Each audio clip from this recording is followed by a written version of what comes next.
Finally, that week's over. Oh well, I suppose I best get on with this. Oh, hello, Shelley Dwellies. Sunday shop do do do do do do. Sunday shop do do do do do do. Sunday shop do do do do do do do do. Ah, hello, hello, hello, hello. Hello, Scotty Quaddy. How you doing, my friend? Hope all is well with you. And welcome to another couple of hours of random nonsense, most likely. With me wondering what the heck these shell dwellers are up to most of the time. Probably because there's a few too many of them in the tank. There he is, Sammy boy, Mr. Yeller himself. How you doing? Hope all is well with thou. It's been a week.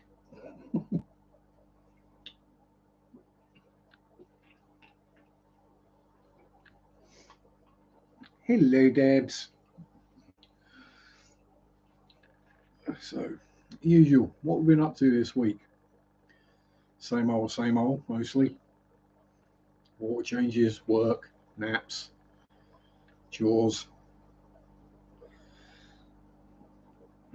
And Lulu's here. How you doing, Mel? But I have a new record now. I don't mean like 12 inches, needle, that kind of record. Oh, pardon me. And not the most parts in the day either. I've probably been approaching that one. I managed to cycle 150 miles during August. So, yay.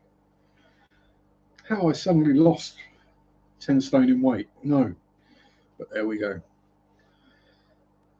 Feel a bit better for it, I suppose. A bit freer breathing, a bit fitter and lighter, a bit less. Yeah. Yeah, so got that done. Had to make a couple of one slight adjustment to next week's ride coming up, which is the Marriott's Way. Due to the unique way in which the British rail system works, the train station in Aylsham, where the Marriott's Way starts, only services the Bure Valley Light Railway. I'm not going to try it each month, no. And the Bure Valley Light Railway only runs every couple of hours, and it's a steam train, so we're not taking that one. So we're going to have to, going to have to get the train to North Walsham. Well, get the train to Norwich, then to North Walsham, which is either a 10-minute gap between trains, which is a bit tight, or half an hour, which we'll go for that one, I think.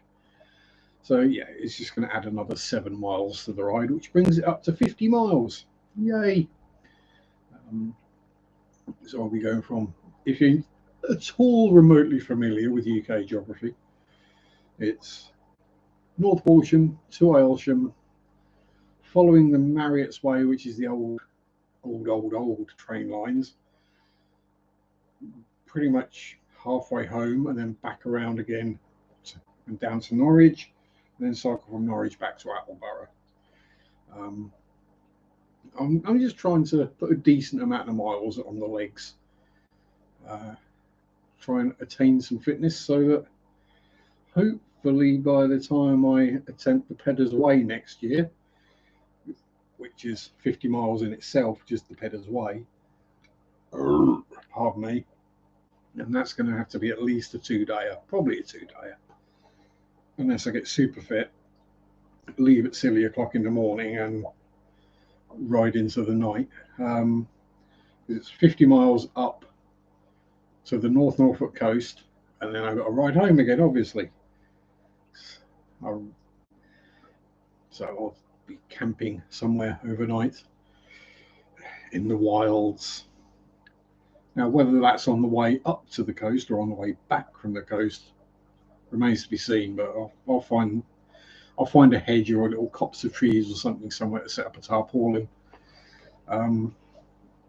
But yeah, no, I'm just trying to get myself a bit fitter. If I lose a bit of weight, that's a bonus. But I think so the weight's not changed. So I think most of what it is converting flab to muscle at the moment.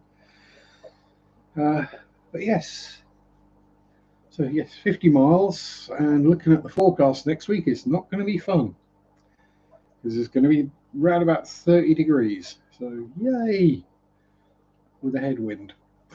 So yeah, we'll see. At least, no, it's one of those where at least the last 14 miles I know exactly the route I'm going because I've been on that road hundreds, if not thousands of times. Hey, evening, Linkbot. How you doing? Yeah, so that's what we're going to be doing next week, and also some fishy stuff as well. My first tank is the Fluval Flex mid-size. It used to be the big one, then the Mega Flex came out. Yeah, that's getting a redo. It's getting a strip out and a rescape and all that kind of stuff. I figure it's a good time to do it. There's 2 fish in the tank, which is Fred the Super Red Bristlenose and Mr. Pisto, the male Pistogramma. So it won't cause too much grief with shifting fish around anyway. Those 2 can sit in a bucket while I'm doing the rest of it. But yeah, that will be a strip the tank down to nothing, empty, substrate out, degunk the substrate, see if I can reuse it. It might just be so full of Malaysian trumpet snails that it's just not worth it. If it was sand, I'd just run it through a kitchen sieve and sieve the snails out of the sand. It's quite easy to do. But it is gravel in there, so that's not going to work. I mean, it was black gravel when it went in, and it's now pretty much white, where the snails and the plecos have eaten all the paint off the gravel, or whatever the colouring was on it. Yeah, so that will go back to being sand probably, because I've got a washing up bowl full of sand in the kitchen. Evening, Patty. How you doing? Better, ain't Guppy gal?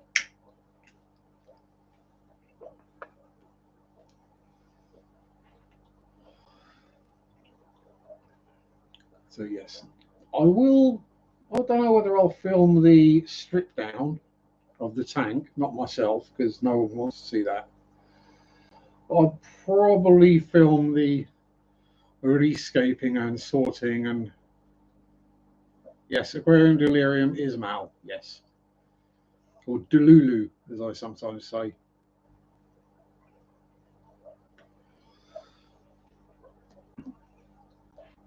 Although Delulu does come from delusional rather than delirious, but there we go.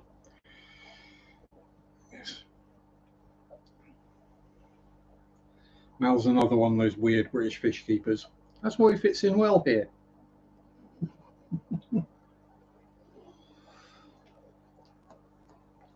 Although I did have someone stateside this week asking to buy my Limia.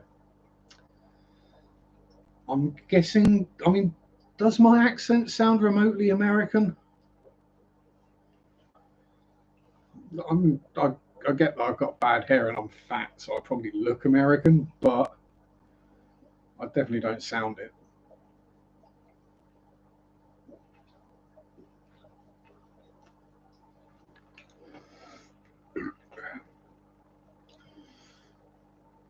And I've got is that a 5 head? No, it's a 6 head now, isn't it?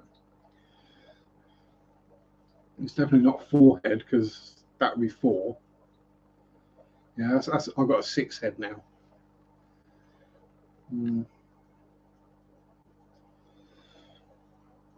Perhaps I should get the implants so I look more like a Klingon. I think safe to say Mary would probably disown me if I did that. Work probably wouldn't be too happy either. Oh, Yankee, if you ever saw one.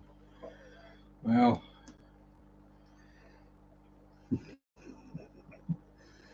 I haven't got any nuts on the back of my Crocs, so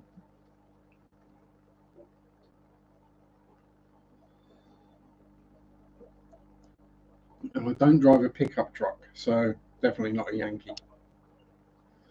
Although, does a bike with a rack on the back of it count as a bike truck? And it's got big wheels. No, because I do actually ride it off road sometimes. So, yeah.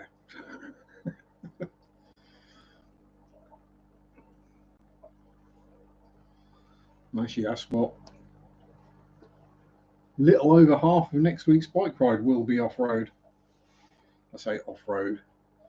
Technically, it's on gravel, which to other parts of the country or other parts of the world, a gravel road, it means a nice road. In the UK, it just means they've filled in the holes in the dirt with a few handfuls of gravel and job done. So most of it's probably going to be a rutted hellhole. Do I have bike nuts? No, I don't. I am the bike nut. Oh no, I suppose I could always, because I've got the taint relief hole in the saddle, so I could always drop my nuts through that and swing them beyond the seat post. Might keep things a bit cooler down there. That is one of the issues with long bike rides in hot weather. Swamp crotch. You get off for a break and you go sit on a bench or on something and you leave a wet patch. It's not good.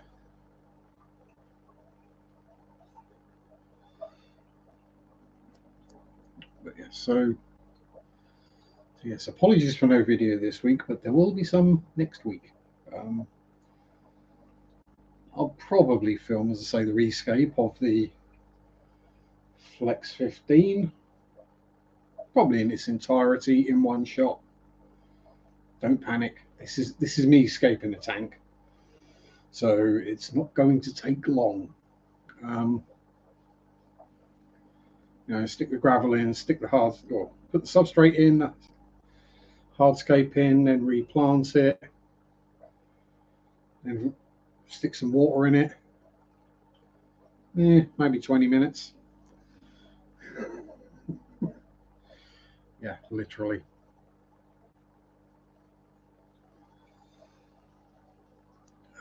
It's probably going to take me longer to strip it down and clean all the gunge out of it first than actually refill it. But there we go.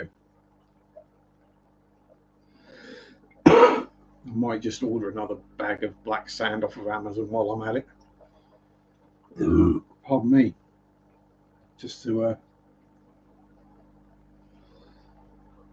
make sure I have enough. I'm trying to think where that black sand came from. I think it came out of a 15-litre tank, so it's probably not enough for a 57-litre tank. Was it 15? Yeah, it was. It was 15-litre. So, yes, that's the plans for this week. Yes, I've got the week off, thankfully, but yes. Be one long bike ride, water changes, reset the tank, and then flump for the rest of the week. Just flump about going, ugh. It's been quite a while since my last week off, and my body is starting to tell me I need some time off. There we go. And then the next one is Christmas week, although I've got a bit left to spare, and that's going to be the end of October, I think. And yes, that's pretty much what we've been up to this week. We did wander down, Mary and I did wander down to Attleborough Church today, the church in town, because it dawned on me that Mary hadn't actually taken pictures of it for her Facebook page. historic buildings of Norfolk and Suffolk, I think it's called now. So yes, that will be on her page fairly shortly, I would think, in the next couple of weeks anyway. We actually bumped into the vicar as well while we were there. Gave him a bit of a history lesson on the church, and he didn't realise it was haunted. Now I'm guessing when the vicar's there, it probably behaves itself a bit more. Certainly there when me and Mary were there.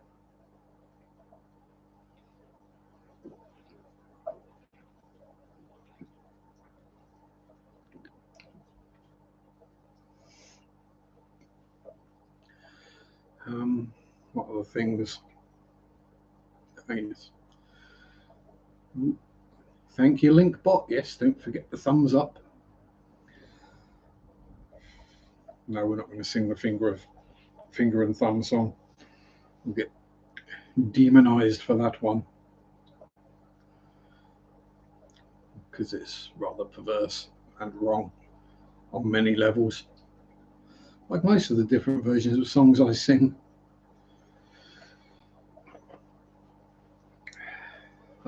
Some of them are really easy.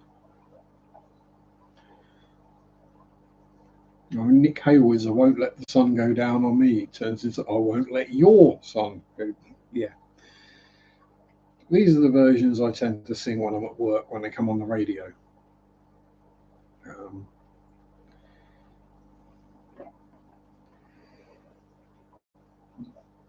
Normally end up with someone sticking a head around the end of an hour going, "Did you sing what I thought you sang? Was it perverse?" Yes, yeah, probably. Any apparitions? No visible apparitions. Did work out where the banging noises came from in the video when I did the video of the interior. And yeah, so basically it felt like we were being followed around by something. Something that didn't necessarily want us there. So it was just more of a vibe and a couple of odd bangs, and not that kind of bang, not in a church. Even though I'm not that blasphemous. I was even good and took my hat off when I went inside.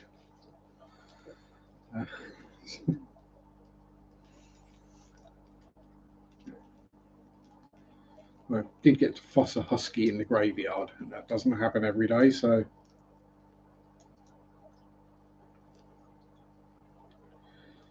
made a nice change.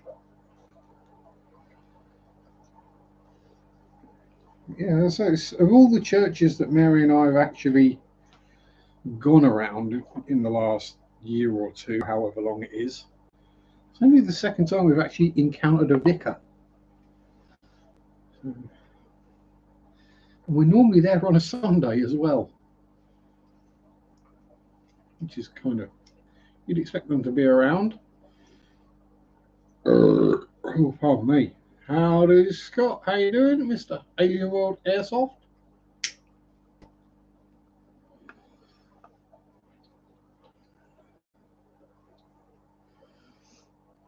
As always, hello, Paige. Yes, it's not really been that interesting of a week as usual. I prefer non-interesting weeks. Because when things are too interesting, it usually means something's gone wrong.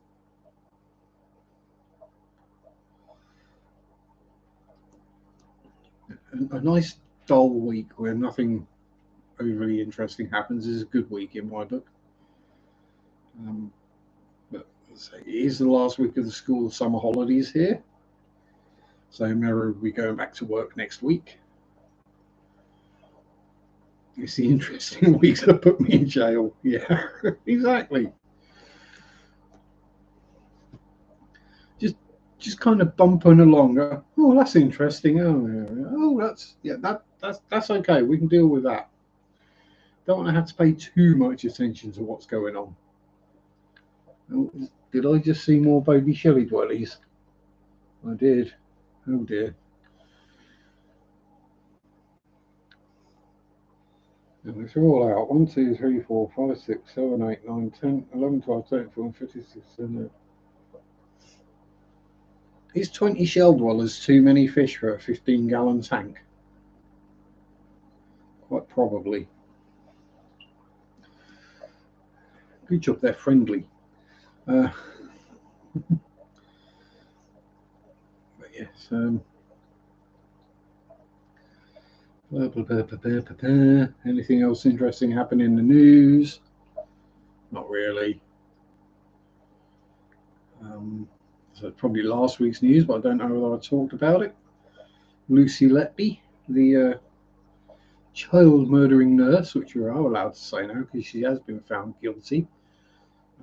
She's been sentenced to life without possibility of parole. 7 murders and 6 attempted, something like that. She was a nurse in the children's unit. Don't know how to fix my speech to type. It's been way off lately. That's just your accent. I mean, if you stick on the closed captions for this, yeah, the algorithm can't deal with my accent very well at all, really. Some really random stuff comes up. There was something about Saudis the other week. I don't know.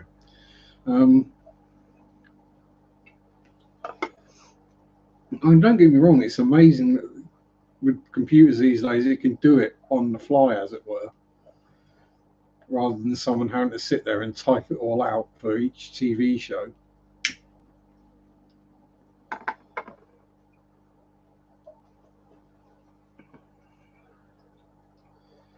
Put on the closed captions for Craig Stream, and all I got was, huh? Yeah, it's no offense to Craig, but he's got quite a thick accent. You know, with that smoked 40 a day for 40 years and done a bottle of whiskey a day for the same amount of time, kind of throat voice that he's got going on with the grit in it. Yeah, I can imagine subtitles suffering.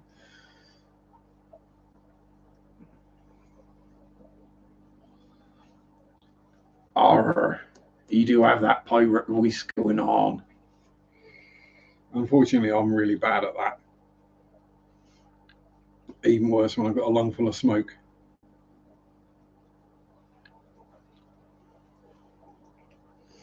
Yeah, Scott sounds like an alien. That's that Maryland accent he's got going on.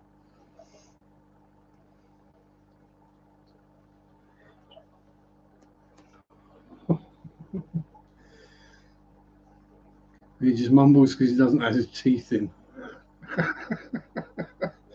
Hello, Deli. How are you?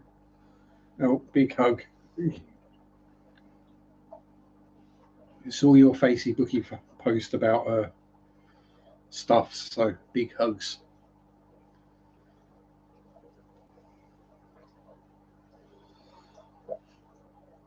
And I can safely say he's the one who lost out, not you.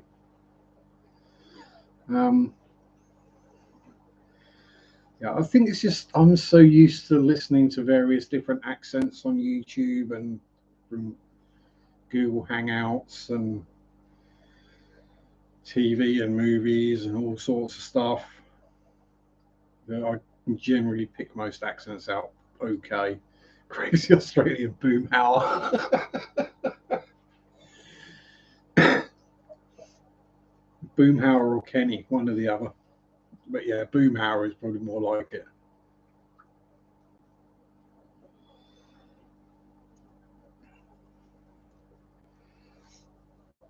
I could say I'll be your daddy, but that sounds really bad. So we won't go with that one.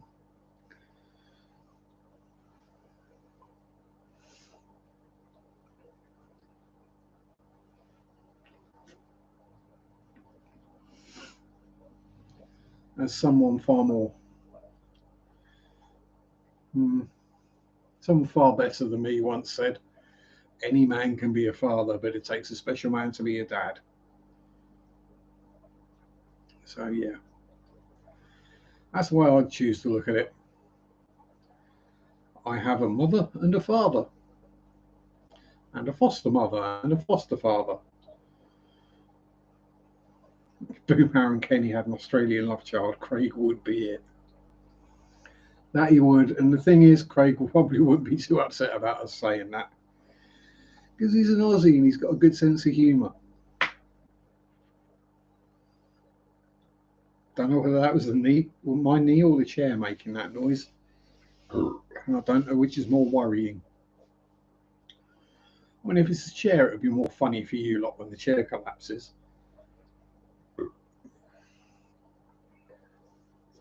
If it's my knee, it could cause problems. It's a train wreck. That is good. Oof. I won't tell her you said that. She's lovely. Yeah, it's one of them things. You can't pick your family, but you can pick your friends. So yeah, don't have toxic friendships. Choose your friends carefully. Make sure they have at least 3 fish tanks. Mum is worm food and my dad is a canute. Now, waiting hungrily for fish chips and mushy peas. Ooh. Damn you, Debs. Damn you. You can go off people, you know. Alrighty ho.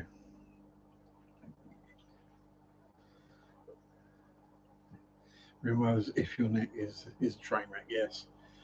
As I say, my parents moved to Norfolk when I was 10. Hung around for about 6 months. Put me into foster care, and then moved to the other side of the country about a month later. So yeah, shows how that one works. And then, as we got to in previous streams, my foster parents were a pair of religious nutcase slave masters. Basically, they wanted foster children not to help the children, but just so they would have someone to do the jobs and the chores for them, and they would get paid. Yes, they didn't do very well as foster parents. And when I had my leaving interview and I said exactly what had been happening, because whilst I was there, it was made very clear to me that if I messed this up, then I'd end up living in a children's home. And then I'd be on the streets on drugs. Which, to be honest, actually sounds better than being in that foster home, but you know.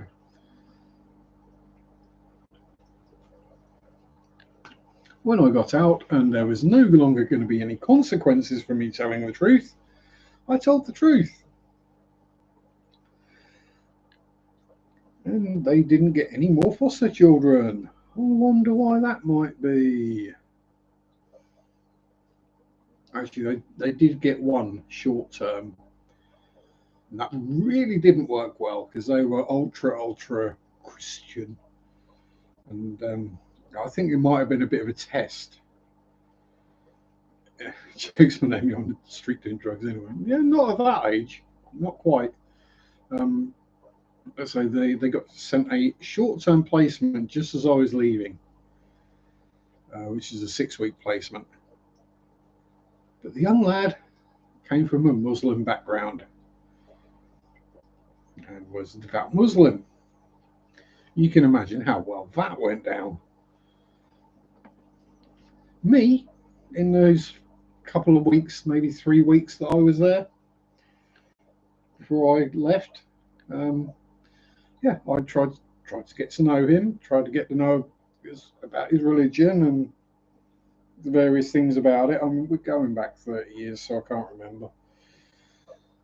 But made an effort to actually be able to pronounce his name properly, where they just called him Sam because they couldn't pronounce his name or refused to. Yeah. So yeah, that was the last day they got a foster children. Yeah. No, it was a little bit after that though. It was on the street doing drugs.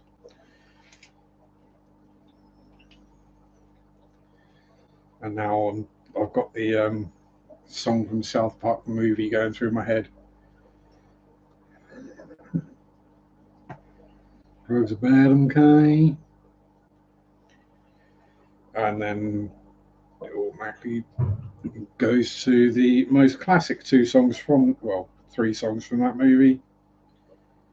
Carl's Mum's a Bee, Blame Canada, and Terence and Phillips' song, which I'm not going to say the title of because, family friendly.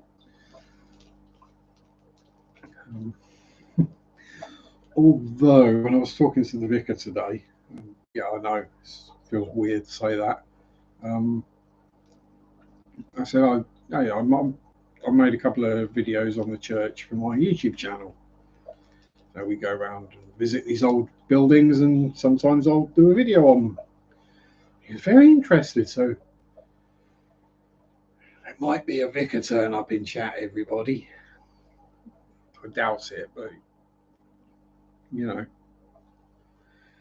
these things do happen occasionally.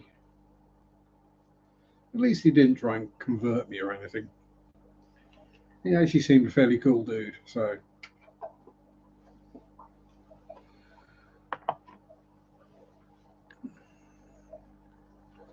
And yes, I'm aware I am smoking a lot.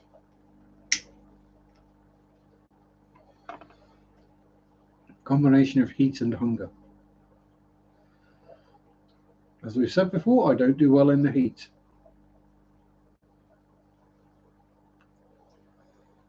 And yes, it's not that it's really hot, it's just very still and humid.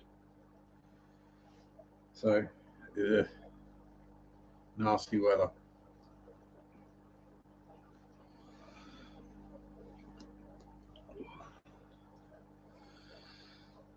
So I suppose the real question is, have I missed anything interesting happening this week? Either in the fish fam or the news or anything like that? With me being me, I pay very little attention to the news, what's going on in the world. Generally because it's mostly depressing. Although the one upside of the Letby trial is from now on, defendants will have to go to court to hear their sentencing. They won't be able to go, I don't want to go. They will actually have to face the victims of their crimes, or the victims' families in this case.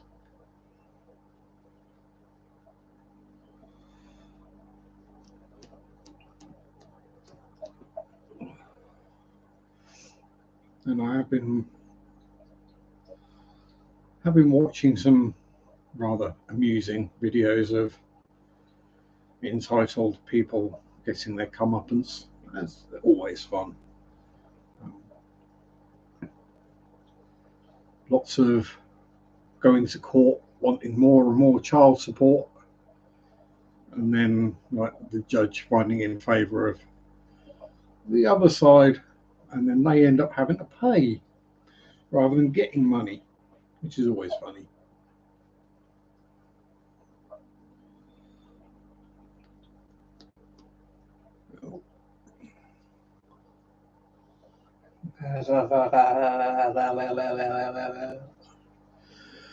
There you go, Sam. Squat away, my friend.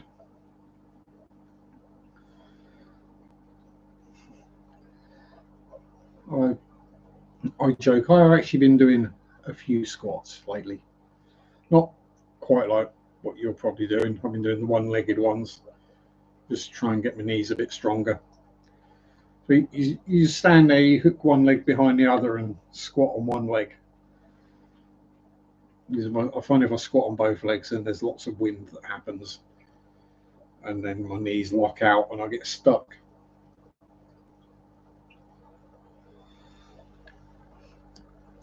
It's bad enough that, you know, I'm at that age now where I make the old man noises when I stand up.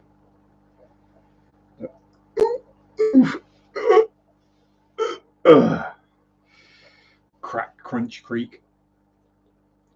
Ooh, you may notice Weeder box is back again. Shoulders were wrecked in the accident, so that's the only way. Besides walking, I can get good exercise. Yeah. I'll say cycling might help. I'll say my knees are wrecked. Been for years. Shoulders aren't great either. Well, we all know my history. My body's had it. Cycling is actually fairly easy on the body, as long as you don't push it too hard.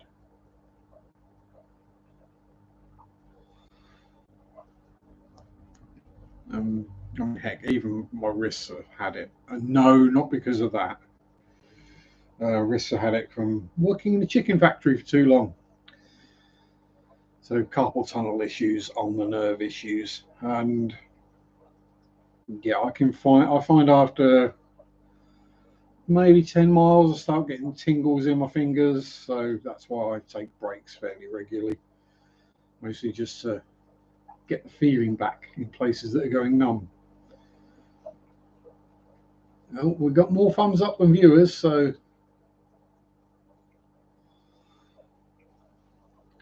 that sounds like a particularly bad gangbang.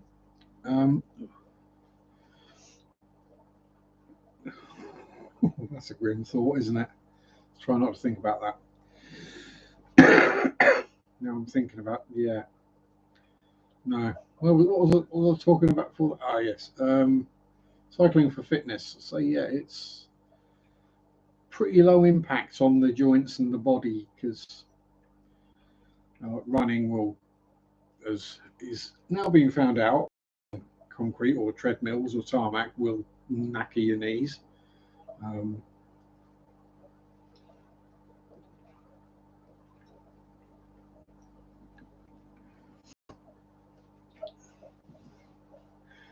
Yeah, cycling is good for the core as well because you're holding yourself up. The only thing you don't really work out is your arms if you're just riding on the road. If you're riding mountain bikes downhill, you're going to work everything, but just a gentle bike ride is very good exercise. Recommended by doctors. Provided you got the balance and the sense and actually know how to ride a bike. Just one thing to me, I just assumed that everyone knew how to ride a bike. Now, it might be an age thing, excuse me. You know, when I was a kid, everyone had a bike, everyone knew how to ride their bike, everyone did wheelies and bunny hops and jumps and all these kind of things on a bike. And I'm hearing more and more about adults these days that have never ridden a bike. It's like, what? How did you not? I mean, I kind of get sort of for inner city because it might just be a bad idea. It's dangerous to ride on the roads and theft. Because we all know kids won't remember to lock their bike every time they get off of it. Plenty of adults don't do that either. The amount of my see just left outside shops unlocked. It's like you walk past and you think, I could just sling my leg over that and ride off of it on it. And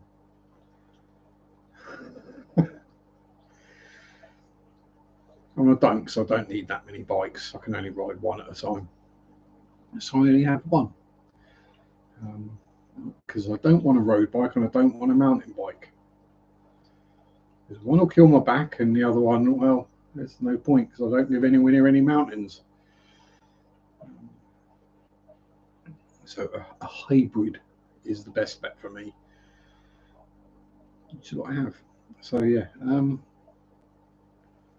Yeah, I'm assuming everyone in chat actually knows how to ride a bike. Thumbs up if you do, thumbs down if you don't. I'm not going to necessarily rip the mickey out of you if you don't know how, but it's just something that I would just assumed everyone knew how to do. It's one of them like tiny shoelaces or catching a ball or writing your name. It's one of those things you learn, because if you don't and all your friends do, then you get left behind when all your friends go off somewhere on their bikes and you can't, or you learn to run.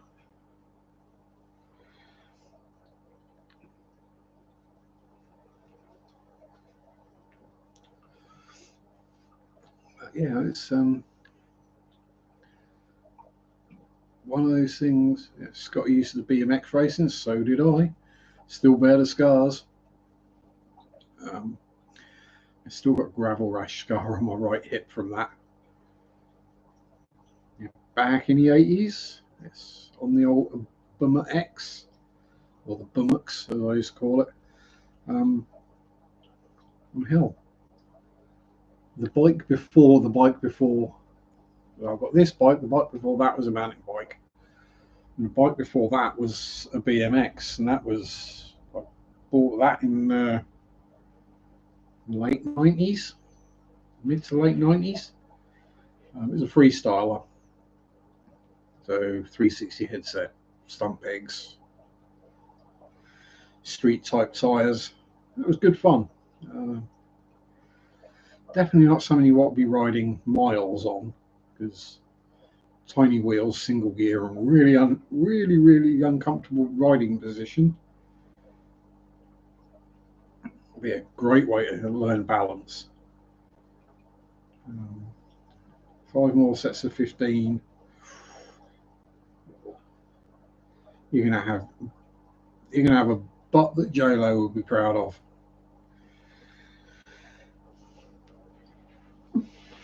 Buns of steel. Um, yes, and actually, are there any other things that you kind of would take for granted that everyone can do, that you then find out that a lot of people can't do, and it's like, really?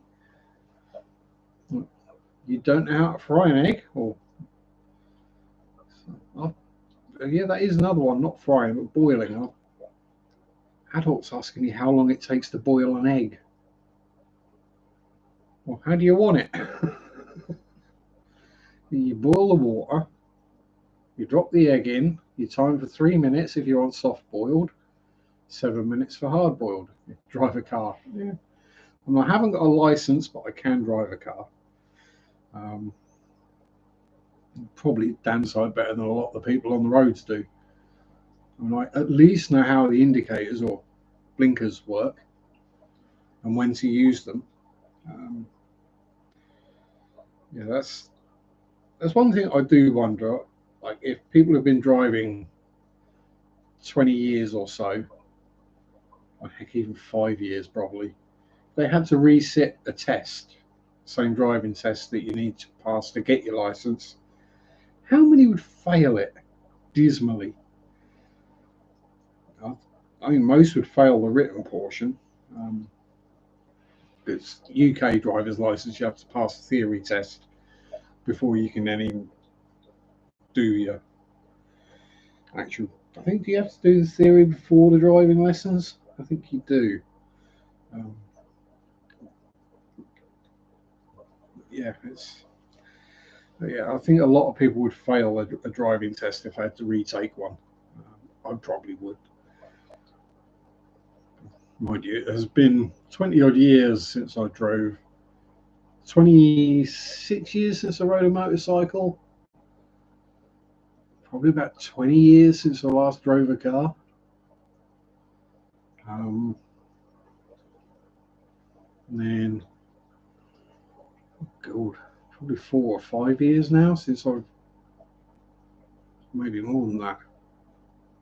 5 or 6 years since I've even driven a forklift in anger.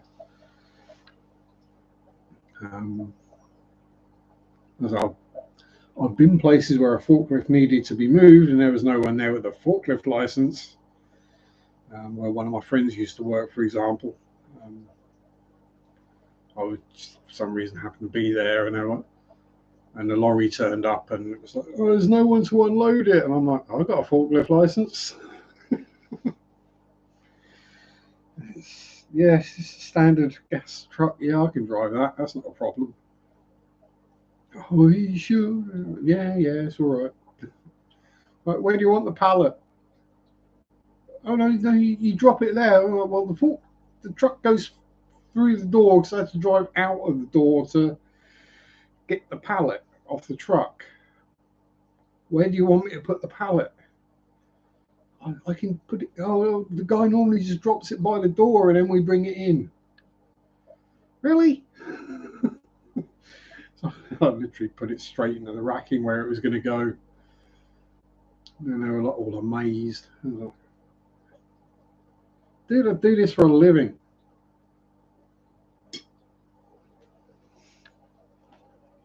The giveaway should be that the lorry driver knew who I was and was like, yeah, he can unload me. I ain't got a problem with that. He's loaded me and unloaded me hundreds of times. Never had an issue. But yeah, so driving the car. What other ones? Yeah, boiling an egg. Let's be honest though, with the egg. Famed TV cook. We'll go with cook rather than chef because I don't think she ever really called herself that. Before she became known for drunken outbursts at football games, Delia Smith actually did an entire series and book on how to cook eggs. Because apparently so many people didn't know how to do it. Really? It's like, did you never either ask? Did your parents never show you, or did you never watch them cooking an egg? Did you not actually pick these things up as just part of the general growing up experience? And then let's say you see the people who are 15 times 15 plus 20, 245 tea bags. That's more tea bags than I'll ever need in my life because tea tastes nasty. But well done you. It's probably about 240 more squats than I could do. Certainly in one lengthy session anyway. I might have to do one and then come back in about an hour. And maybe do two and have a nap. And take some ibuprofen and do another couple.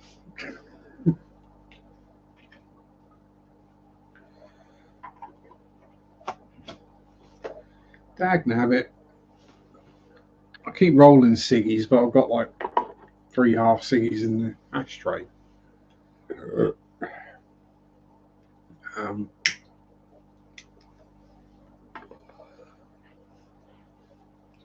So the BMX is so riding bike, driving.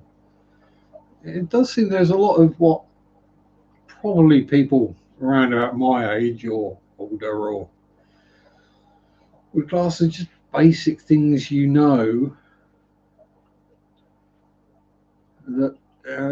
you're surprised when people don't know them. The amount of things there are, you're like, really? Do them on a Health Pro vibration plate, which makes them very difficult. I've seen those. Yeah, rather you than me. Although if I had one, I'd probably just lay on it and go, oh. It might knock some of the knots out. Well, I should probably go to a chiropractor or at some point and get a good full body crack in. But probably cripple me for life. So my joints have been so used to being in the wrong positions for so long that I try and put them in the right places, then they're probably not going to work.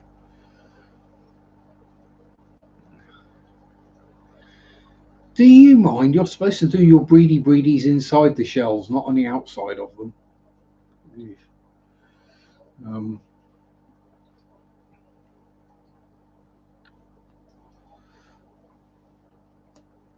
So the breedy box there with the baby plecklets in.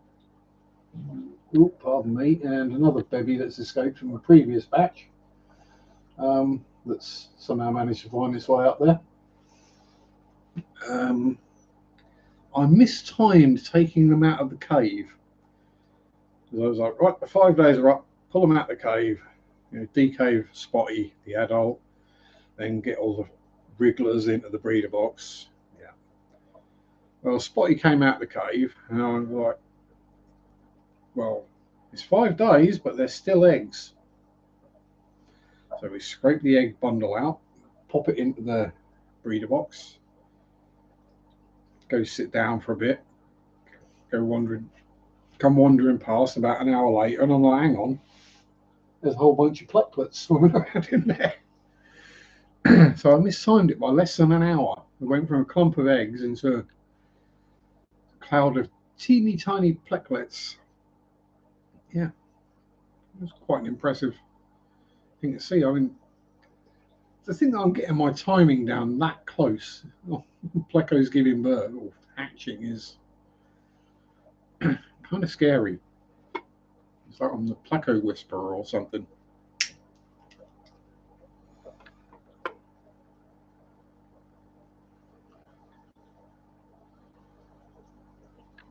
Short kind is what I do, except I look better in the yoga pants.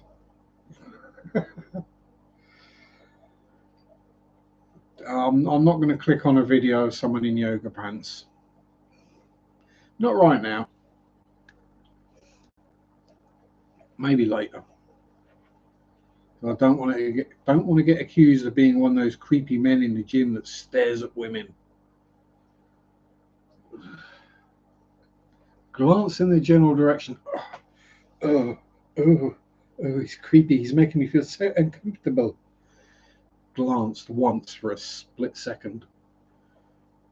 This while they're bent over wearing very tight yoga pants or gym shorts. And you can see what they had for lunch.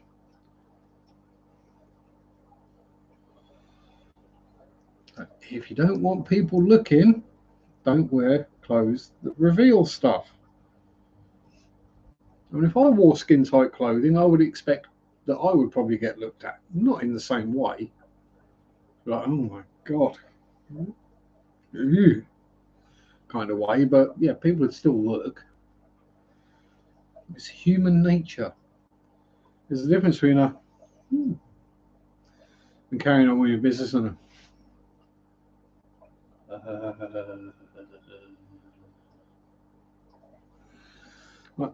one of those is acceptable. One of them isn't.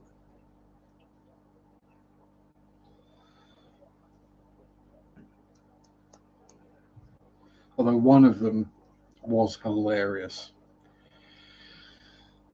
It's the usual either thick thought or Insta spam or whichever it was, where she'd uploaded the video of this man staring at her and being creepy and making her feel uncomfortable and all this stuff.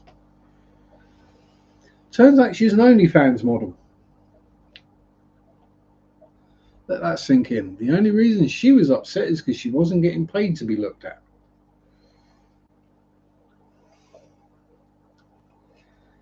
Yeah, don't work like that.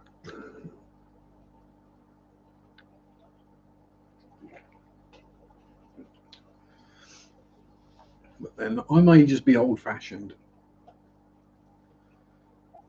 Or did COVID and the lockdowns and the social distancing and everything really mess up people's social skills that much? Did a few months of being locked away completely delete everyone's social skills?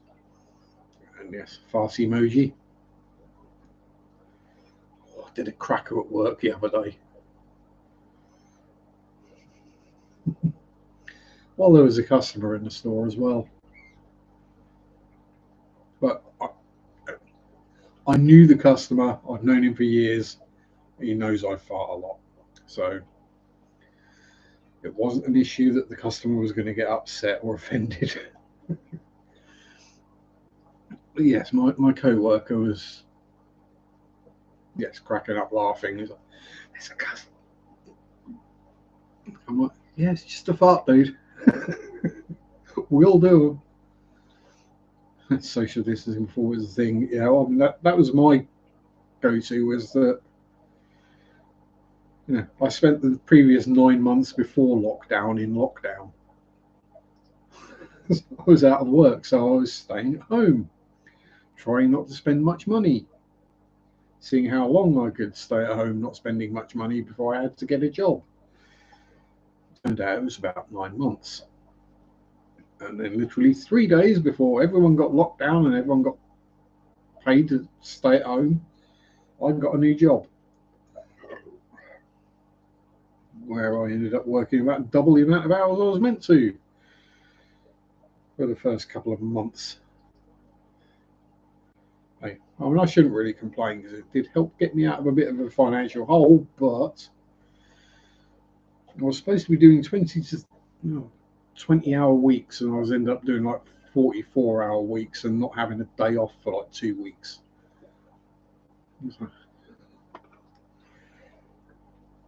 I have gone from sitting on my butt doing nothing for 5 months to working for more than full-time hours in a week.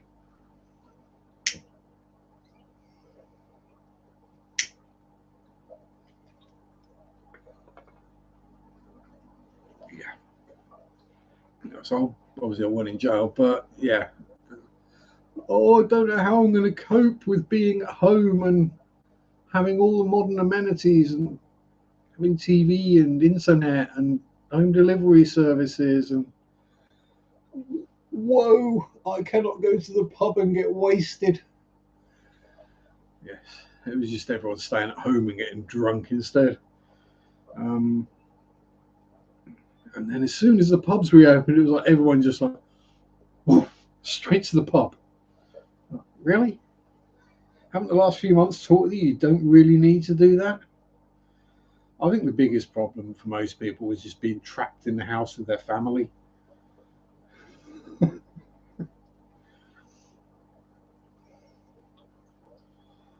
it was like finding things to either stave off the boredom because they didn't have a hobby, or finding other things to like stop the arguments in the house. So unfortunately, lots of COVID pets. People got a dog so they could have an excuse to go out for a walk. People got cats. Well, not cats so much, but dogs, rabbits especially. And all. And then a lot of those pets, as soon as everyone was back out and going back to work and doing their normal social lifey things, a lot of those pets ended up in the animal shelters. Yeah. So my stepsister videos are popular on the Hub. They got really popular. Yeah. Yes. Lockdown. When the only people you see are your family, and yeah. Yes. It's a.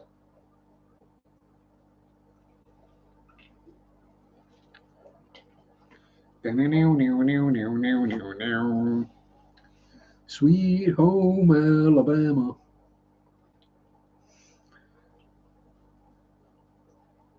Yeah. Yes. For when the family tree is actually a ladder. Make America Alabama again. Oh dear. Oh, if you think things are bad now, imagine what that would be like. Oh dear. Be like going back to the Stone Age, and not the Stoned Age. You probably need to be stoned to get through that. So we've not heard, or I've not heard anything about the El Trumpenführer lately, after his comedy mugshot, where he looked like a toddler filling a nappy. Oh, it's a mugshot. I should try and look stern and serious and powerful. And no, you just look like a toddler trying to have a dump. Get another one done soon. Oh, good-o. I don't care what he gets nailed on. I just think he's probably done enough illegal stuff in his life to warrant a lifetime left in prison. We've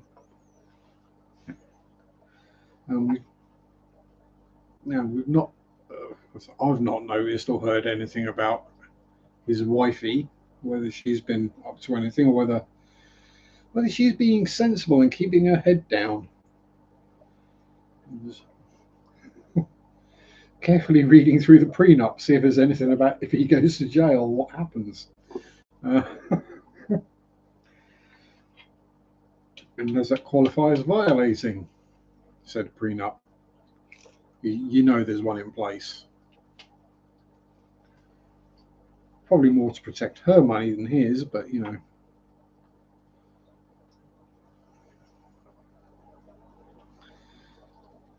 Yeah, weird how everyone just brushed off when he said he used to go backstage at Junior Miss America pageants and look at his future girlfriends changing. Yeah, it's just. Yeah, it's just. You know, we can talk about gym creeps, but you know, there's creepy, and then there's that weird uncle that used to touch you in special places.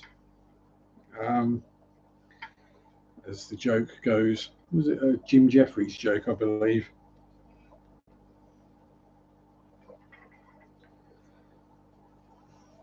Yes. Ah, Mr. Moist Hose. Howdy, Al. How you doing? Good day. Hope all is well with the Moist Hose family. So I just split down a half-smoked ciggies to roll a full one because I've run out of backy in my tin.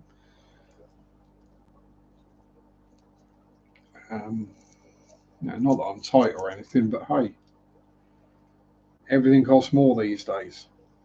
So waste not, want not.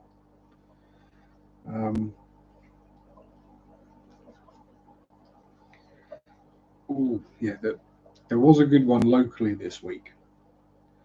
I'm going to go with a Karen because, you know, Karens. We have several charity stores or charity shops in town. The RSPCA, Feline Care, Cancer Society, these kind of things are all run by charities to make money for the charity. And if you've got like old clothes or books or whatever, you take it in and then they'll sell it on and make a bit of money for the charity. Well, apparently in town we had a lady go in with a bunch of old clothes and he handed them over and then kept standing there. So the shop assistant says, "Is there anything else I can help you with?" He says, "Yeah, I'm just waiting for my money." I was like, "Money for what?" "Well, I just gave you all those clothes." That's not how this works. This is a charity shop, not a second-hand shop.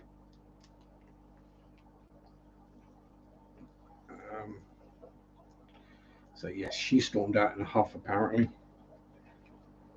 So there's probably a post on Facebook somewhere about about her complaining about that. Thing is, they probably had to chuck half the clothes away, so probably, yeah, either ancient, full of holes, or stank of old woman pee, something like that.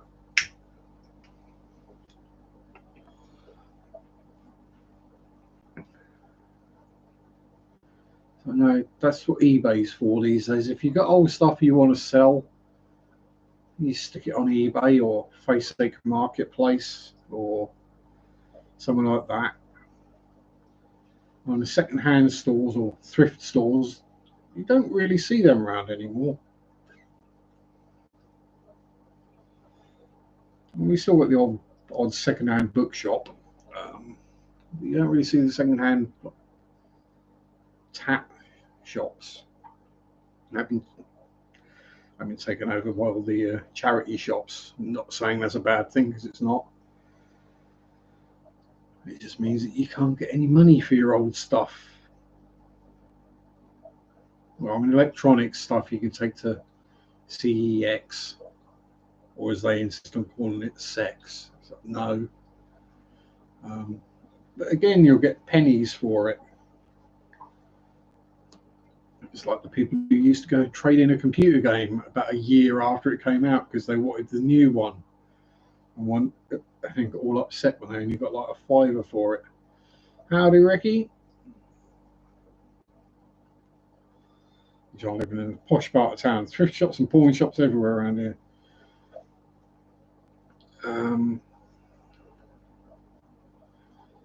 Hello, Mandy. You can tickle my algorithm anytime, darling. Yeah, so we've got several charity shops in town, but no thrift or pawn shops. Pawn spelled PAWN, YouTube. We haven't actually got the other kind of shop either.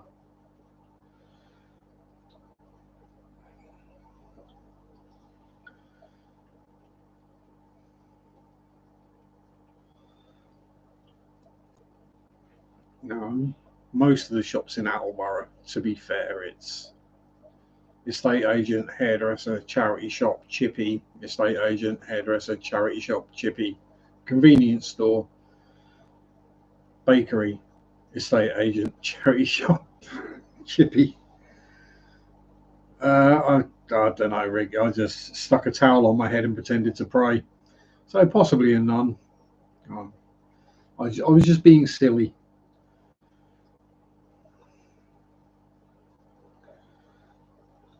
Oh no, short stories to read. Is it something you write, Sam?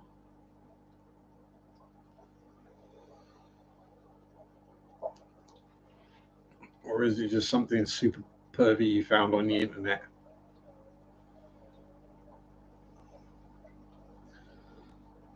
Yeah, I literally just stuck my fish towel on my head and did the praying thing. I have no idea why. It just came to me. That's generally how most of my thumbnails happen. It's just like, oh crud, I've got to do a thumbnail. What silly thing can we do?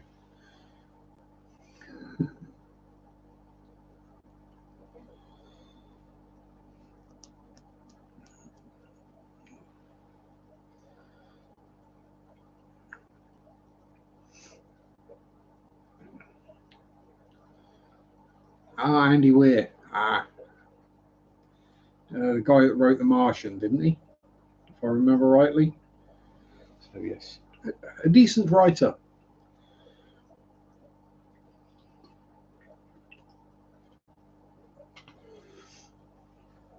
It's not going to be Tammy and the T-Rex or anything like that then. And if you've not seen that movie, don't. Martian was a fantastic book. Not seen the movie all the way through. The book is amazing. So I've not read the book, but I have seen the movie, and generally the book is better than the movie. And I quite enjoyed the movie, even if it was Matt Damon.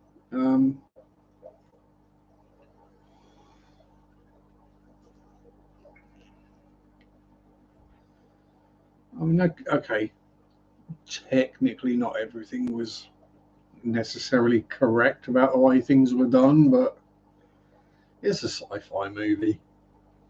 You have to give a bit of leeway. That's why it's called a movie, not a documentary. Yes. Hey, Nabo woke up. How you doing? Um, Not drinking tonight. Might be awfully quiet. Don't mind it. Oh dear, sober Ricky. What's the matter? Something's got to be wrong, or have you just run out of booze and can't be bothered to go to the shops and buy more? Coffee made, been chilling. How are we doing? We're doing okay. Putting the world to rights. Waffling on about random crap. The usual. Um, I think Horns is a lot like the book by Joe Hill. Not seen that one. That was that the one with Daniel Radcliffe? Can't remember. Um, I've not much watched any new movies for quite a few years now, so it's, I just got bored of the majority of them. Cold the shrimp sack again. Just keep. Yeah, it's if you're gonna try and keep a certain line of shrimp, then you do have to be pretty ruthless with the culling.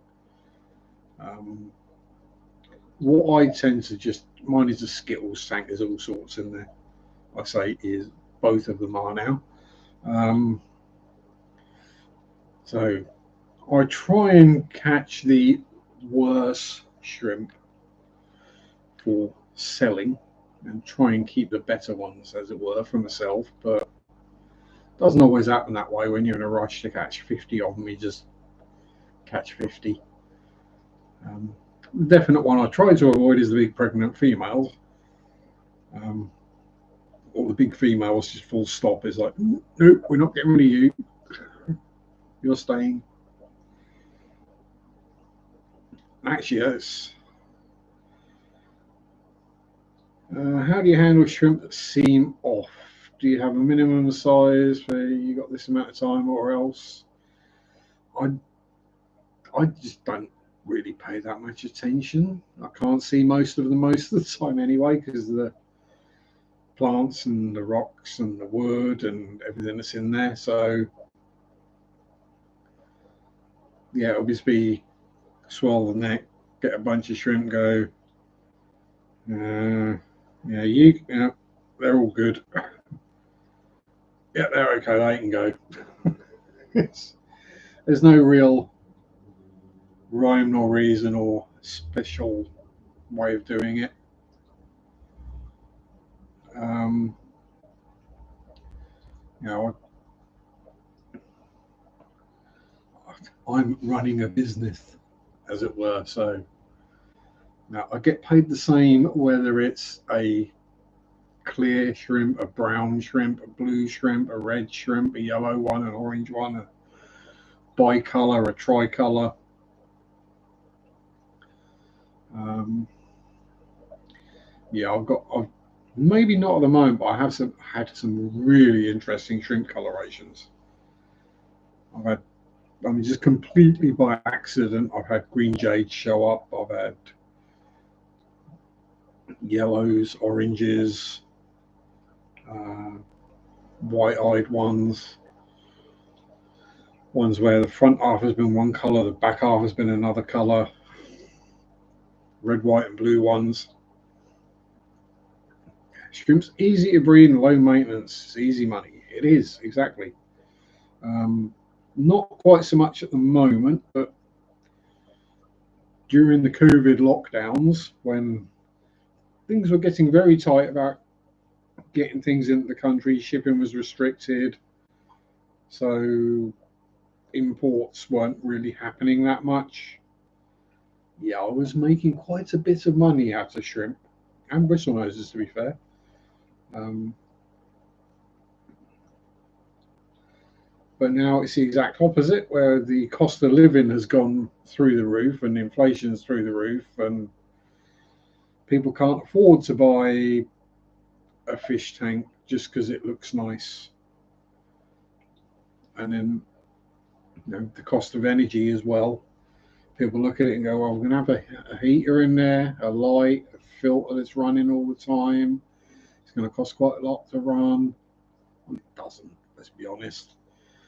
UK size tanks cost pennies a day to run. And something like a 57 litre flex is pennies a day. Something like that, yeah, that costs a bit more. But, you know, I get 150 quid's worth of bristle noses out of it every month. And God knows how many linear. So, yeah, that more than pays for itself.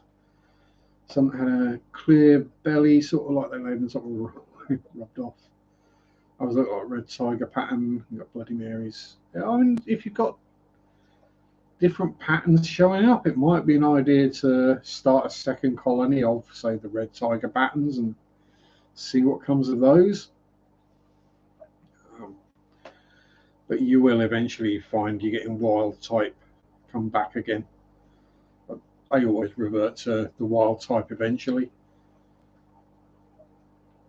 Bare bottom, sponge filter, and some driftwood. Easy shrimp setup, yes.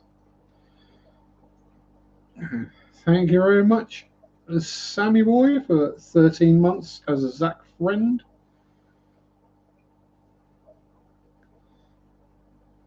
Yeah, I'll say bare bottom, sponge filter, and driftwood. That's basically all these, which you've got plecos in.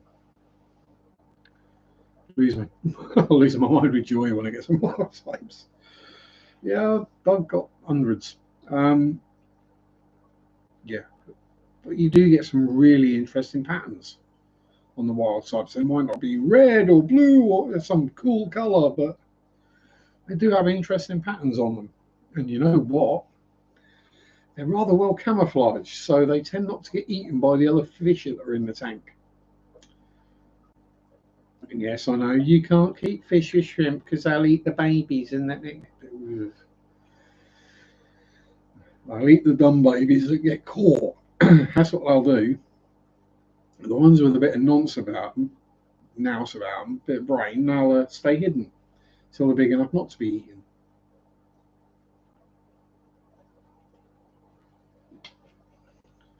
And I always find that shrimp do better, not in a community tank, but with some kind of tank mates. So a bristlenose pleco, or if they got a boatload of cover.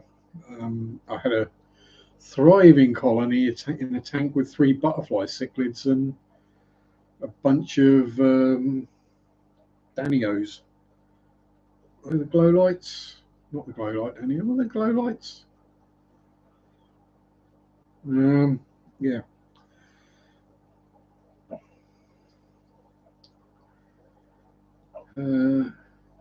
In other news, cleaned a tank that was dirty and over-filtered. Yep, checks out.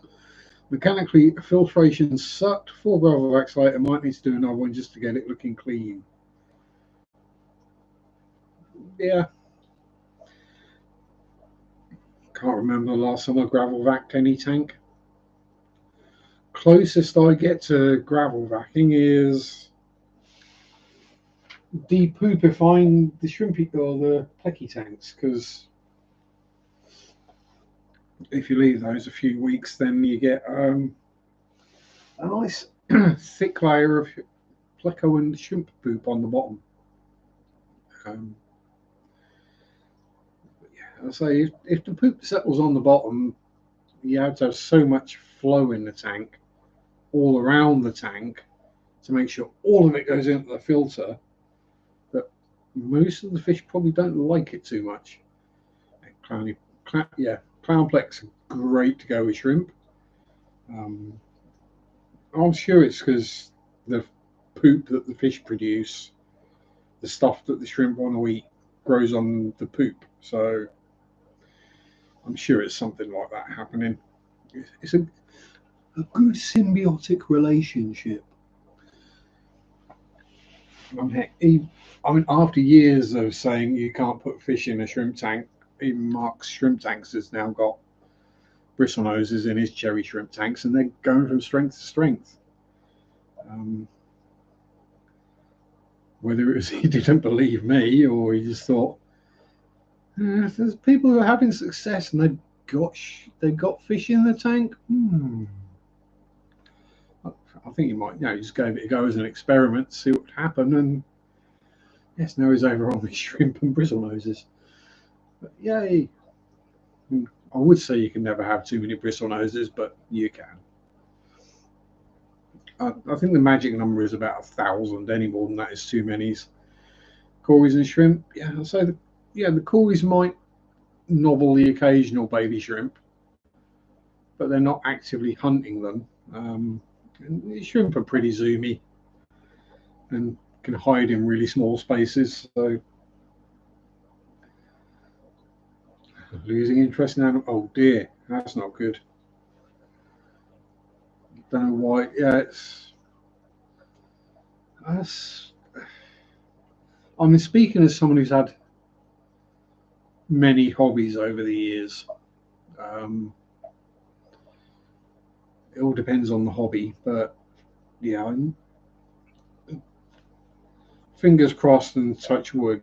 I've not had it with shrimp or fish and shrimp yet. Um, Probably because I'm making money out of it.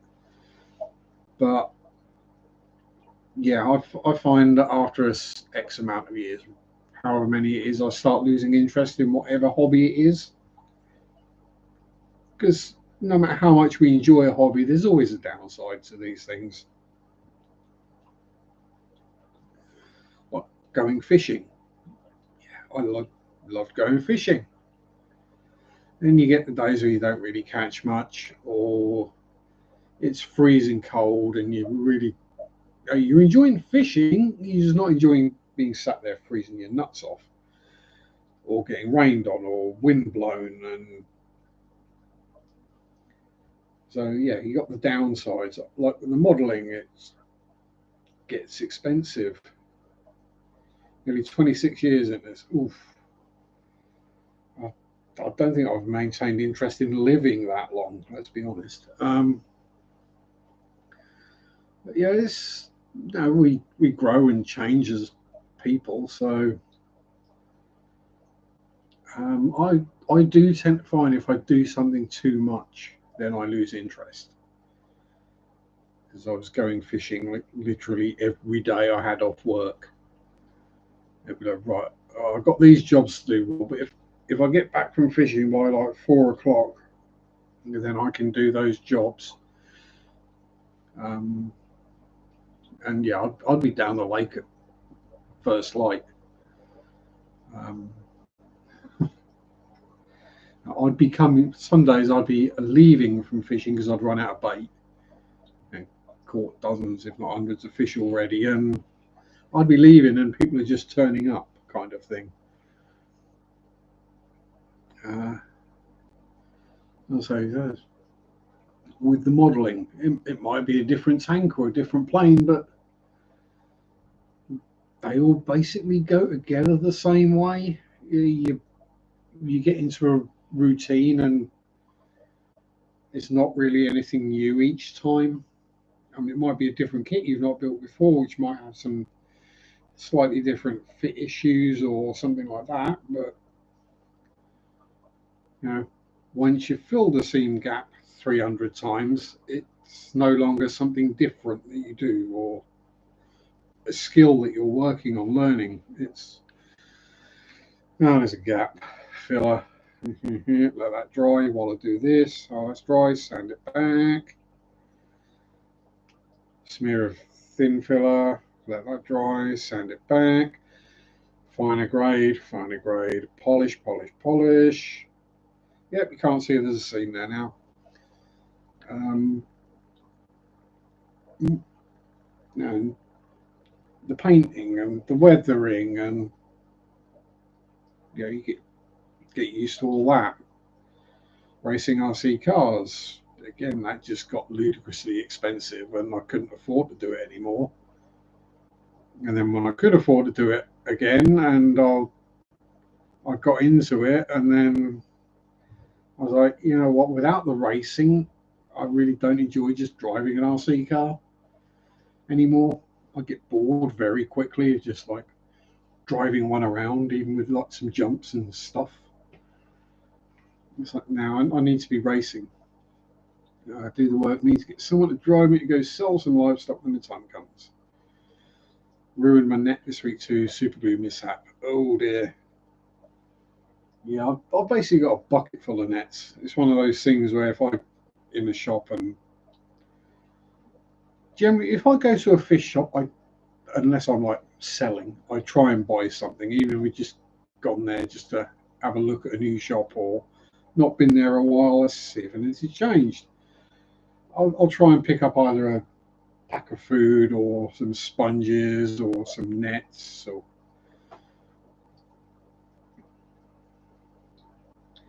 um, was my favourite net though. Well, at least you know which net it was. So if you want to replace it, you can. And thankfully, nets aren't too spendy. Yeah, that is a thing. Good point, Ricky. As I said, I built models, raced radio control cars, all the cool stuff, and then I got the job in the model shop. And what's the last thing you want to do when you've been at work all day is come home and do the same thing? When you've been repairing other people's cars all week, what's the last thing you want to do? Come home and work on yours. So I always say that mechanics drive beat up old bangers. Builders' houses are usually in the worst state of disrepair. Plumbers' houses have the most leaks. Uh, all these kind of things, because if you do it as a job, you don't then enjoy it as a hobby as well. Um, so yeah, I completely see where you're at with that.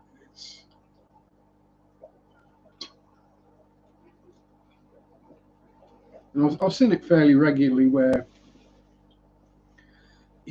bakeries tends to be the thing at the moment, where people have got into home baking. They really enjoy it, and they're getting really great feedback from people who they baked cakes for. So they start up a small business selling cakes, and then they realise that they've got to bake 100 cupcakes a day every day, and 25 Victoria sponges, and then they start getting orders in for I want this cake that looks exactly like this, and yeah, then it starts, and they stop enjoying it so much. You go find someone who's going to be upset. Yeah, exactly. So I mean, I won't lie. I've had people bake me cakes before that have been pretty lousy, but I'm not going to complain because it's free cake. After COVID, nearly a few thousand bakeries. Yeah, exactly. People were stuck at home, so there was lots of baking went on. I mean, there were shortages of flour and eggs and things in the UK because everyone was at home baking. Along with the shortage of toilet paper, I still haven't worked out what they were using that for. But yeah, and I'm not going to knock anyone for trying to follow their dream or trying to further themselves or especially work for themselves, get out of making money for another person off your hard work. Because let's be honest, that's all the job is, making someone else rich. Yeah, I'm not going to knock someone for trying to follow that kind of dream at all, because go for it. Brilliant. More power to you. But you got to remember, it's going to become a job and you're not going to enjoy it anywhere near as much. One new donut shop opened, best donuts in the world, so soft as I bite in a cloud, and it's pretty cheap as well. Yeah, that's the other one. Is I've noticed that a lot of the small niche artisan type bakeries that have opened up, bloody prices. We still got it. It's still there. Bakerholics in town, and when she first opened, there was queues out the door. It was awesome, brilliant. I thought, no, let's go have a look. And yeah, the prices scared me. I'm not going to lie. I mean, I know it was a really nice cupcake. It was really moist and lovely and delicious and beautifully cut, baked and all that. But I can buy a pack of 12 of them for a third of the price. Yeah, they're not quite as nice. They're not as nicely decorated. But it's 12 of them.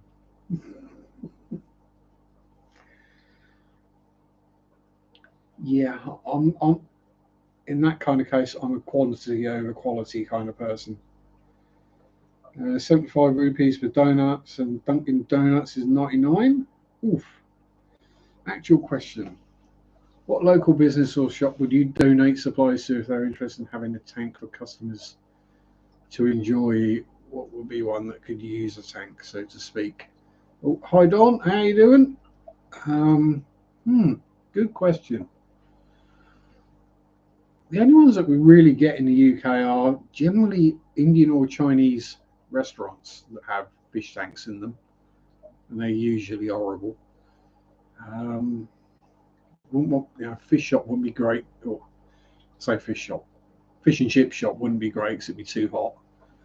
Um, I don't know really. Most of our shops really aren't set like that. I mean, it might be interesting to stick one in at my work, a hardware store. Um, but I could guarantee, yeah, UK Indian restaurant is not an Indian restaurant. It's a shame restaurant. Yes, I know. I agree. And yes. Oh, we had a lovely Indian last night. I had tikka masala. Oh, God. No, you had chicken with rice and gravy. That's not Indian food. Doctor's office. Yeah, I say things like well, not even our doctors do, but that's because it's NHS. Dentists might, but yeah, it's not really chicken in red gravy. Yeah, it is chicken in gravy, and they just added a bit of either food colouring or curry powder to it. it's, it's, it's like calling what I make for my when I have rice and teriyaki beef and rice. It's like calling that Chinese or Japanese. It's not. I fried beef mince up and added some soy and teriyaki sauce to it and stirred it about, and then microwaved a pouch of golden vegetable rice, and then poured gravy over it. That's not even fusion cuisine. That's just me adding a bit more flavour to a basic dish. Chicken in yellow orange gravy. That's the one. Yeah, it's yeah. Yeah, I don't know really. What's in town that maybe the haberdashery. A fish tank might work in there. I think Sue would probably actually look after it. And it's not too busy, and you don't get too many like nutters and chavs going. Um, but yeah, I think a lot of the problems you'd have with a tank in a workplace or in a shop, it's going to be people putting stuff in there. Like, let's feed the fish. Let's feed the fish. Do you want me to feed the fish? You can see them all going feedy feedy. And then you're just going to end up with a really manky tank very quickly and having to say to the person, stop feeding the fish so often. You need to feed them once a day with a small pinch of food. Had some really good Thai chicken curry recently in Arizona. Ooh. I mean, I suppose technically, if you follow the correct recipe, right, here we go. So, if, for example, you get hold of the actual Indian recipe for something like balti or whatever dish it is, and you get hold of the actual recipe and you follow it correctly, then yeah, it is going to be relatively similar. Um, but a lot of the times it looks like that. Well, what can we put in it? Oh, well, we need to put peas and carrots in there because we're in England. It needs more potato. No, it doesn't. It's not supposed to have potato in it. Went to this Bangladeshi restaurant in London, had 2 chilies next to the tikka masala. I asked it spicy. They said yes. So when it came, it was like tomato sauce with sugar syrup. Yeah, there's yeah. Walk in the Indian restaurant now. Demand to see the yogurt. If they don't have any, then you leave. Yes, exactly. That one will work. Or ask to see the ghee as well. That's a good one.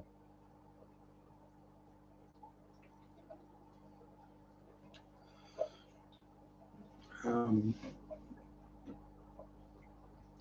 or before you actually go in, just go around the back and look in the dumpster. See how many packs of like Sainsbury's naan bread packets there are out there. um, Peek in the kitchen window, see how many microwaves they've got in there. That's the usual one. Even Gordon Ramsay got caught for that one. Um, the meals were all cooked off site and then shipped in and just reheated in a microwave. Yeah, people thought that Gordon Ramsay was cooking their meal. No, no, it's Dave, age 7. Dave, age 17, just out of just left school or quit college, got bad acne, greasy hair, and knows how to operate a microwave. That's more accurate. I mean, but when it comes to also when it comes to the foods, I'm not too fussed about whether it's authentic or correct or any of these things. If it tastes good, it tastes good. But a lot of things don't taste that good. Yeah. Oh yeah, people don't know what spices are. Yeah, it's and as I say, most restaurants, and I'm going to use it in the loosest possible term, somewhere like Nando's is not a restaurant; it's a fast food joint. Um, yeah, they cater for the masses, where it's people who think something like a tikka masala is a hot Indian curry. Yeah, no. Hello, Bun Bun. Wookie hugs back, my dear. Mwah. Always good to see you, Bun Bun. Yeah, give me. So I'd rather something be tasty than be authentic, um, and I'd rather have a decent sized portion of it as well. Yeah. So it's. I mean, I normally cook myself because I'm not rich enough to go out and eat takeaway or at the restaurant every week. Got job police, got a good shawarma. Oh, that's not going to happen. Trying to stalk Mark. Anybody seen him? I've not seen Mark today. No.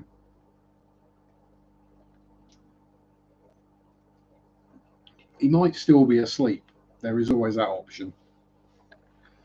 Um, yeah, that's the other one that gets me. Is you go to a restaurant and the portion sizes are just minute.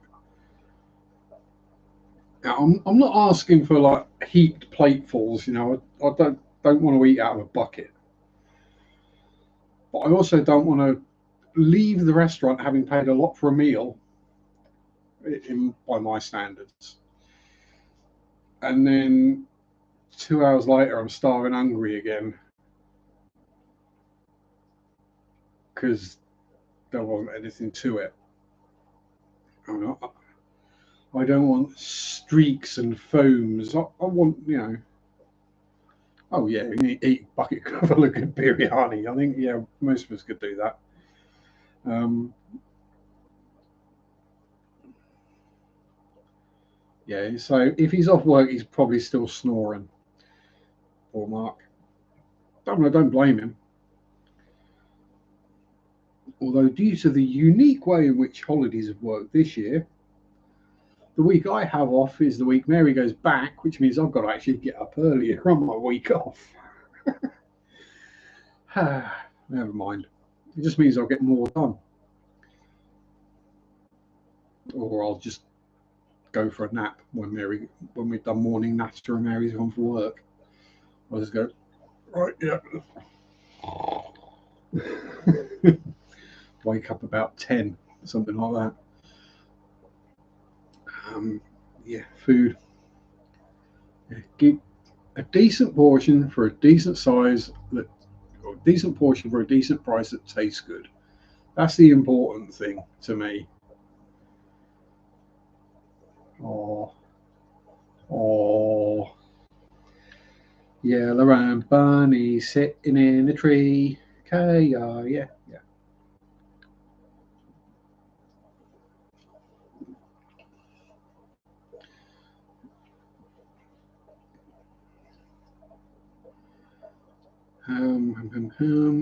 Oh, that's a shame. Well, hopefully, your health will improve, Bun, and at some point you'll be able to. I'm going to have to go get some more backy because there's getting to be too much oxygen in my nicotine stream. Ooh. I managed to get up without making old man noises.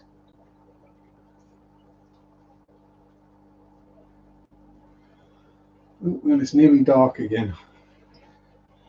Yes, it's that time of the year now where it gets dark at 8 p.m.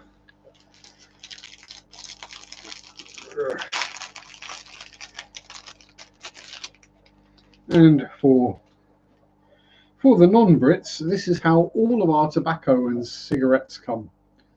Well, cigarettes obviously come in boxes, but yes. Brown packaging. Just about says with a brand on there. That's it. You're not allowed any more than that. With usually pictures of people with emphysema-ridden lungs or rotting feet or rotting mouths or, yeah. Oh, talking about nicotine, I quit cigarettes, but I did start cigars. I'm still thinking about a pipe. I think a pipe would work especially well for a live stream.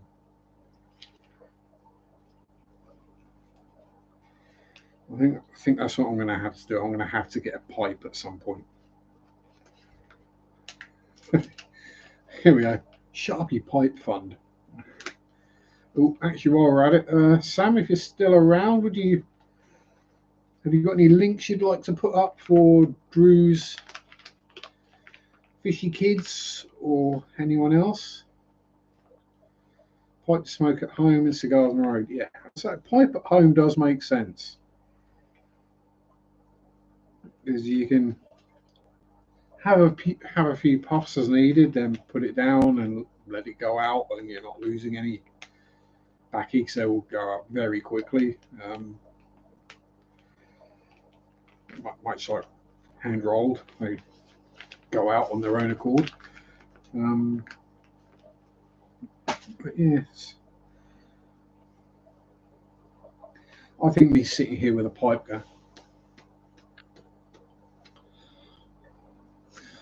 and using it to point at things. But stage 4 COPD from smoking. I know it won't do any good to say so. I wish I quit. I did it. I know, but I know I shouldn't. But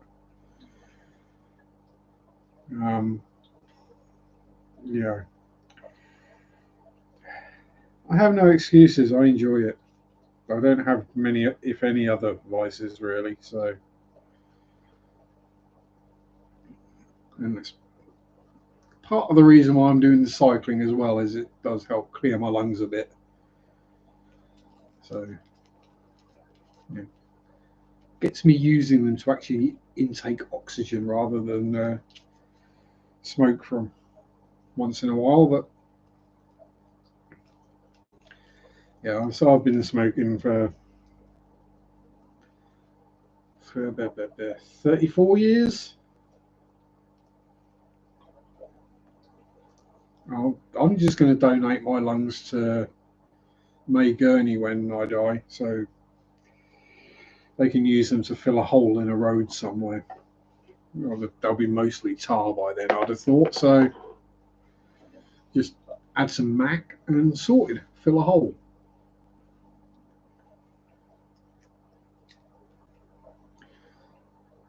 On the upside, though, Bunny, it has given you a very sexy voice.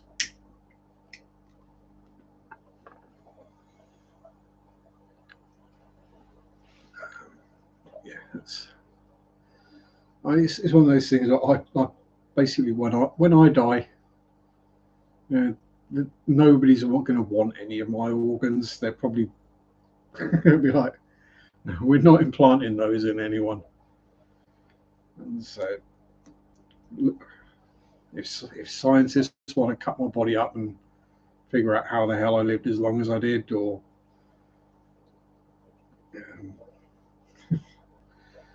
what's forensic pathologists want to look at my bones so they can figure out what injuries look like.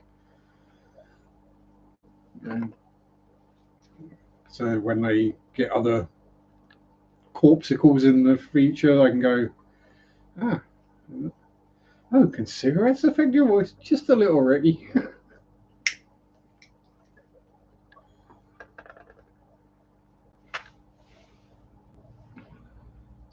Unless, of course, Bun always sounded that sexy. Yeah, they can do. That's whether you get the nodules and stuff forming in your throat. I don't think I have. I generally just get the extra thick lining of mucus and catarrh in there. But yeah, it's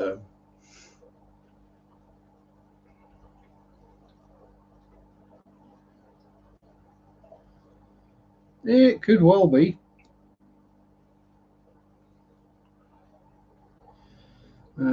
Was an organ donor and is healthier, useless now except for scientific study, and I'd rather not. Don't put through through more trauma. She doesn't want you cut up.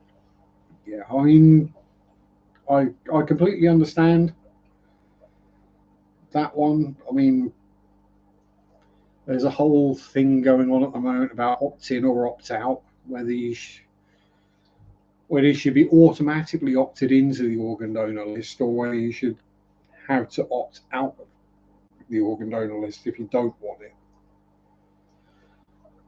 But yeah, this meat sack is going to be no use to anyone else when I'm done with it. I mean, except for scientific study, like how the hell, what the heck? It's going to be like Mr. Burns. I'll have every disease known to man, but they'll all be in perfect balance. And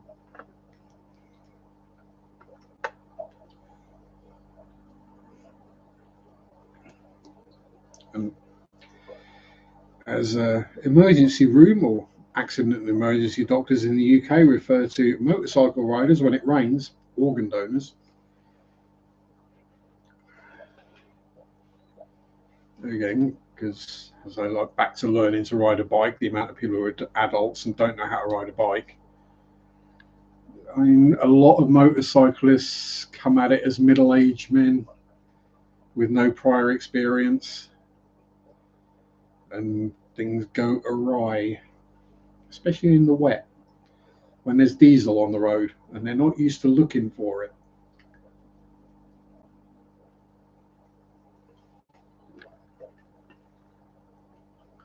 But I know full well if I arrive at a roundabout in the wet on a motorbike, even on a push bike, the first look is, right, there's the traffic, can I pull out?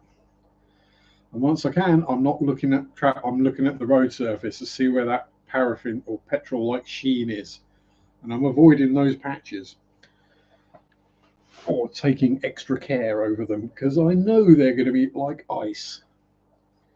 It's not so much of an issue in a car because it'll only be one wheel that loses grip momentarily, but on a motorbike, when one wheel loses grip, you're stuffed. Especially if you don't know what you're doing and how to get it back. Which again, you learn from riding a push bike.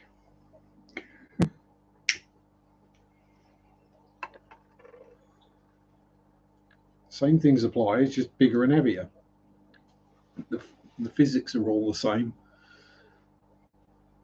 Yeah,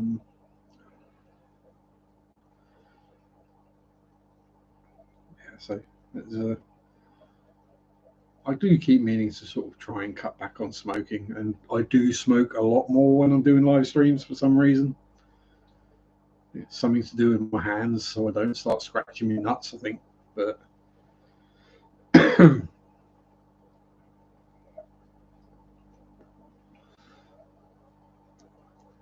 so during the day, work or whatever, I can go 2-3 hours. Doesn't bother me. I've not had a cigarette. But yeah, strange.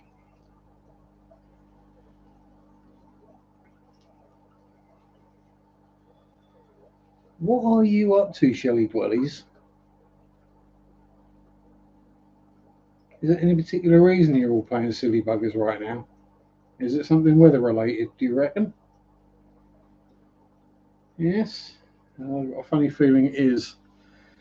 Because it's rather hot and heavy out there, so probably the next time it rains it's going to storm, so that might explain why the fish are doing strange things.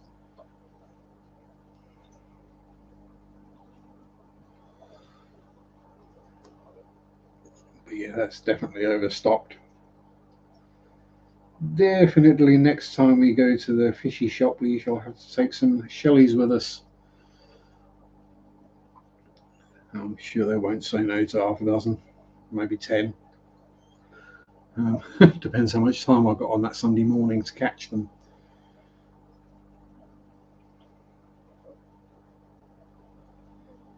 Yeah, I'm definitely seeing new fries scooting about in there. That might be what's got them all riled up. Howdy, Windy Liquor. What's up with the tanks behind me? They look white. Is it just the lights? It's not. They are white. That is what is commonly known as bacterial blooms. Yeah, it's nothing bad going on. It's just overstocking, shall we say? When you got 150 bristle noses in a 6.5 gallon tank, yeah, you get bacterial blooms. It's just what happens. And these ones are clearer because there's a lot less fish in them. But yeah, all those have got full batches of bristle noses in. So, and that one's only got about, that one has only got about 9 baby cribs in it at the moment. So, yeah, that's all it is. It's just bacterial blooms. When I do my water changes tomorrow, they'll clear up a bit, and then it will come back by the end of the week again. So it's not ammonia or anything bad like that. It's probably due to the fact that I had to clean those filters out at least once, if not twice a week. So I'm constantly messing with the cycle, and then the bristle noses clean every single surface in the tank permanently, so bacteria can't settle anywhere other than in the filters. And when they're getting cleaned out very regularly, yeah. But yeah, the ammonia and the nitrite are 0. I'm not going to tell you what the nitrates get up to over the course of a week, but you can probably imagine.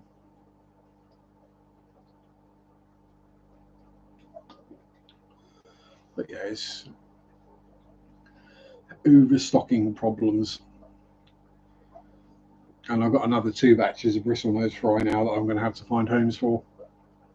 I've got that tank just down there. It's got nothing in it at the moment, so one lot probably go in there.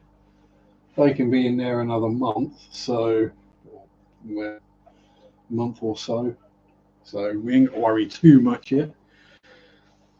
Is it hot there? It's getting there. That's because the kids are going back to school. So yeah, we're up to the 30s next week. It's been warmish this week, sort of low to mid 20s, but yeah, it's getting hotter again. It's traditional, isn't it?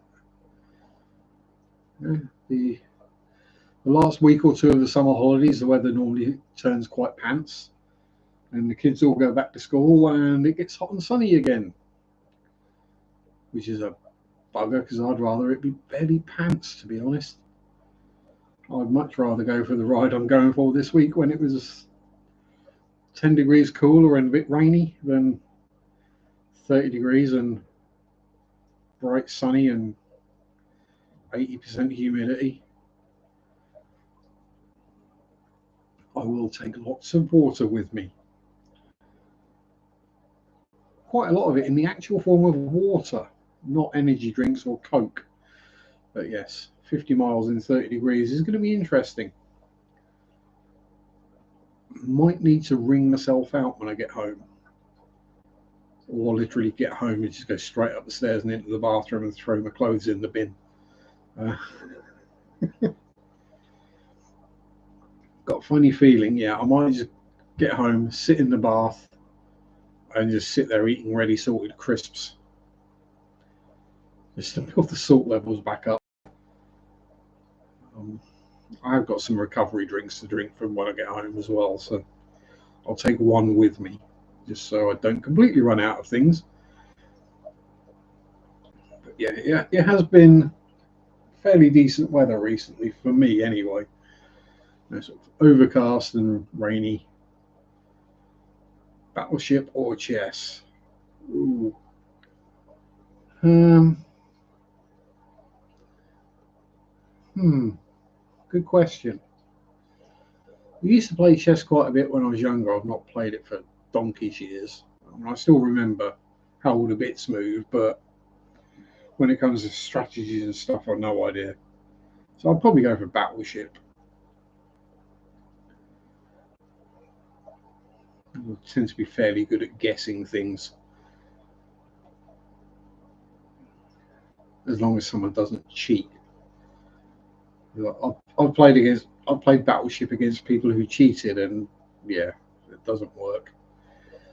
Soon comes to a point where you go, right, there are no. I've done all these guesses, right? I've marked them all off.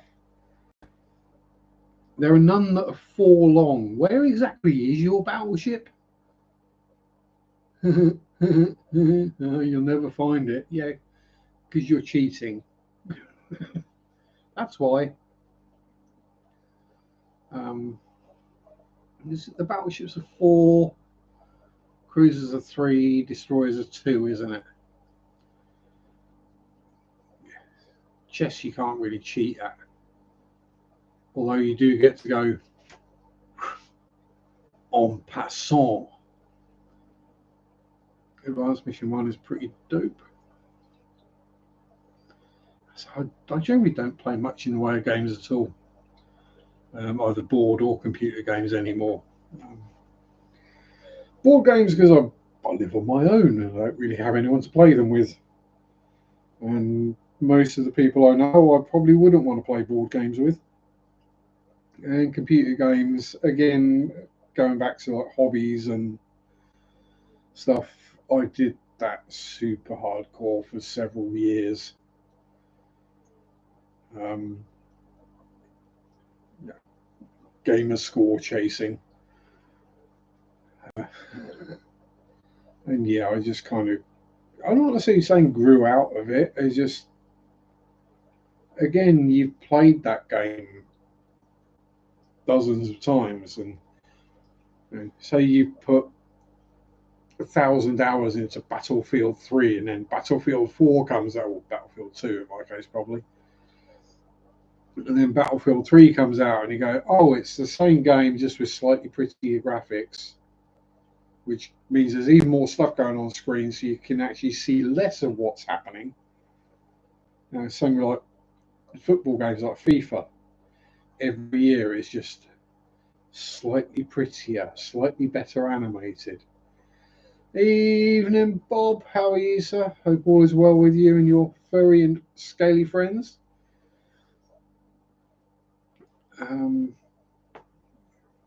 Yeah. It's kind of a similar thing with the movies, as you've seen them all before. There's the stories are basically the same. The same with the games. The games are basically the same. They might change the storyline. They might put a slightly new thing in, make it a bit prettier. It's the same game.